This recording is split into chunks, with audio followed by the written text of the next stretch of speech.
Ici, au cœur de la forêt luxembourgeoise, le silence cache un secret, un lieu que peu de gens connaissent et que le temps semble avoir oublié. Entre les branches, une ombre apparaît, une forteresse perdue au milieu des arbres, le château de Torelbach.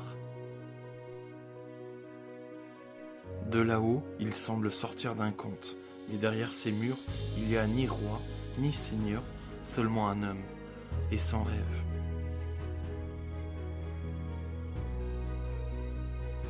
Voici Paul Gilson.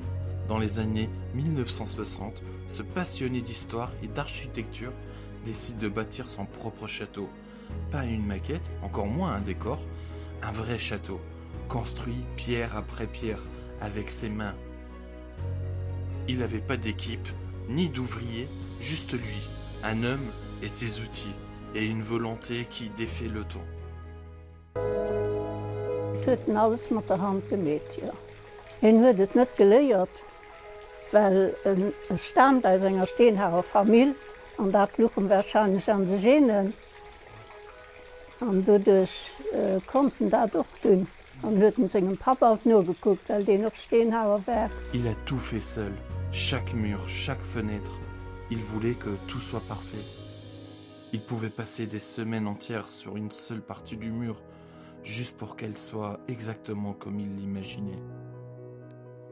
Plus de 20 ans se sont écoulés entre la première pierre et la dernière.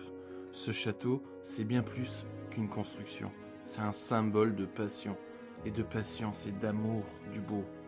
Encore aujourd'hui, le château de Torelbach reste un lieu discret. Il ne figure pas dans les plus grands guides, mais pour ceux qui le découvrent, il laisse une impression qu'on n'oublie pas. Door die foto van mijn man, die ons van de Tigrische muziek geschenkt kreeg. En toen was natuurlijk voor zijn muzikanten, want die te veel gedronken hadden, al koop had zijn naam voor muzikant.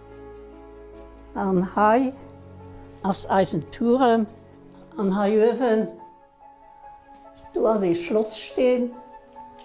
En toen was het datum van onze hochzeit. Aujourd'hui, le domaine de Torelbach s'étend sur près de 6 hectares de verdure. Au bord du ruisseau, entre Merzig et Dellon, la commune a racheté le site en 2020 pour le préserver et le rendre accessible.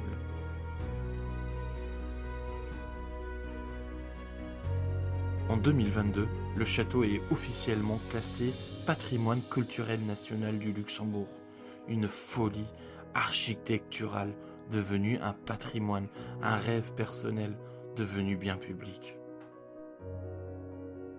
Et si vous passez un jour par ici, prenez le temps de vous y arrêter, fermez les yeux et imaginez Paul, quelque part entre les arbres, posant la dernière pierre de son rêve.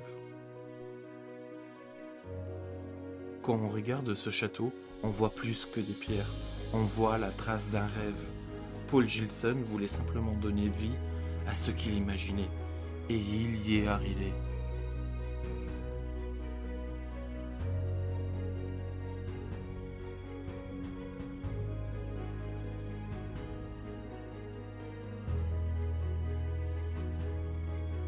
Merci d'avoir regardé cette vidéo, et si vous aimez découvrir des lieux où la passion devient la réalité, abonnez-vous et partagez cette histoire. À bientôt pour une nouvelle aventure.